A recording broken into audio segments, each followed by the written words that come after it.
Magandang umaga po sa inyong lahat.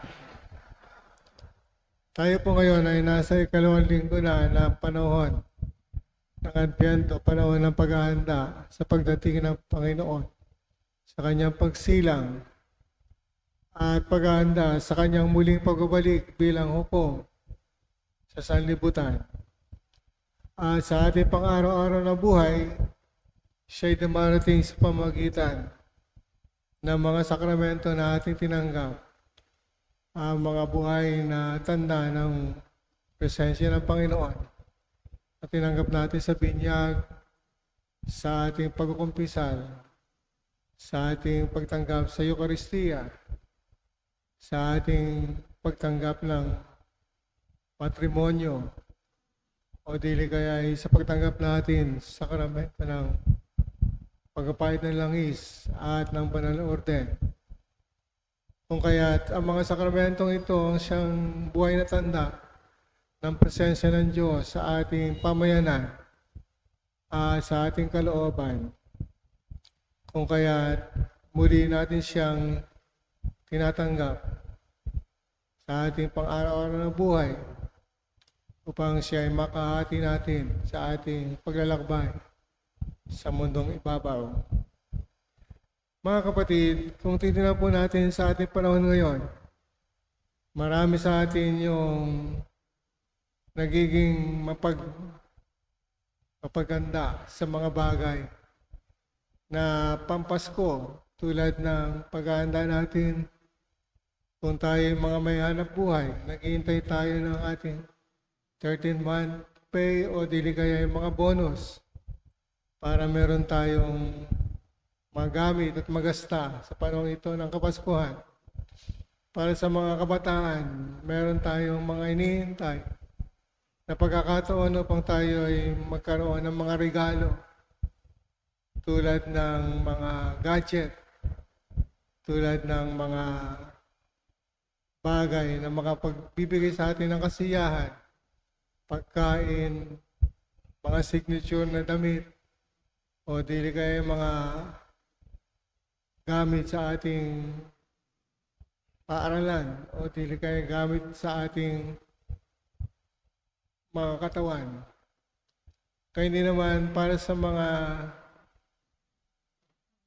tao na naghihintay ng kanilang mga Christmas party, mga kasayahan, mga exchange gift, o dili kaya pamamasyal sa mga mall na makakita tayo ng maraming mga sales para tayo makabili ng ating mga regalo o tayo mabigyan ng regalo.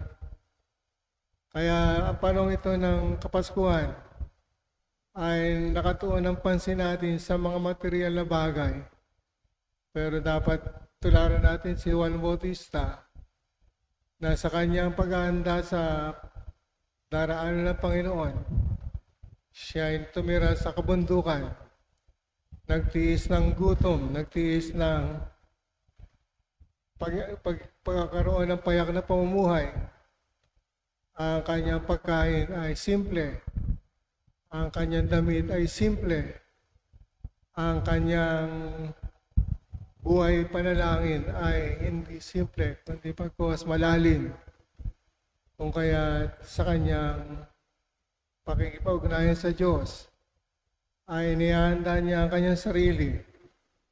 Sabi nga, tatambakan ng mga lambak, titibagin ng mga burol, at ang mga bundok, at itutuwid yung mga daang liko-liko, at papatagin yung mga daan na bako-bako. Maaari po nating tingnan, ano ba yung mga lambak sa ating buhay? Nung araw po kapag nakakita tayo ng mga kalsada na putas-putas, ang mga lambak na ito ay pinapatag o kaya ay tinatagpian. Kaya din naman, sa ating pagkatao, meron tayong mga lambak na butas-butas sa ating kalooban, sa ating isip na tayo nag-iisip na masama sa ating kapwa. O dili kaya nakapagbibigay tayo ng hindi magandang halimbawa. Ito yung mga lambak na dapat nating tagpian o tambakan. Kaya hindi naman sa buhay nating mga tao, meron tayong mga burol at mga bundok. Parang tayo'y napakataas, tayo'y napakatibay, parang tayo'y napakatigas ng ating puso. Parang mapagmataas tayo, hindi tayo maabot dahil matataas ang bundok at malalaki yung mga burol. O kaya sinasabi na ito ay dapat tibagin. Tibagin natin ang ating yabang, tibagin natin ang ating pagiging palalo, ang ating pagiging mapagmataas. Tibagin natin ang katigasan ng ating puso nang sa gayon maging karapat-dapat tayo na umanda sa pagdating niya sa ating buhay. Kaya hindi naman meron tayong mga daang liko-liko. Minsan madalas tayong na naghahanap ng shortcut sa ating buhay. Gusto natin mabilis lahat ang bagay. Gusto natin tayo nagmamadali. O ayaw natin na tayo ay nahuhuli. Ayaw natin na tayo ay naghihintay o naiinip. Kung kaya dumadaan tayo sa mga liko-likong pamumuhay. Tulad na nangyayari sa ating lipunan ngayon. May mga tao na pinagkatiwalaan tayo na mamuno sa ating sambayanan, sa ating bayan. Pero anong ginagawa nila?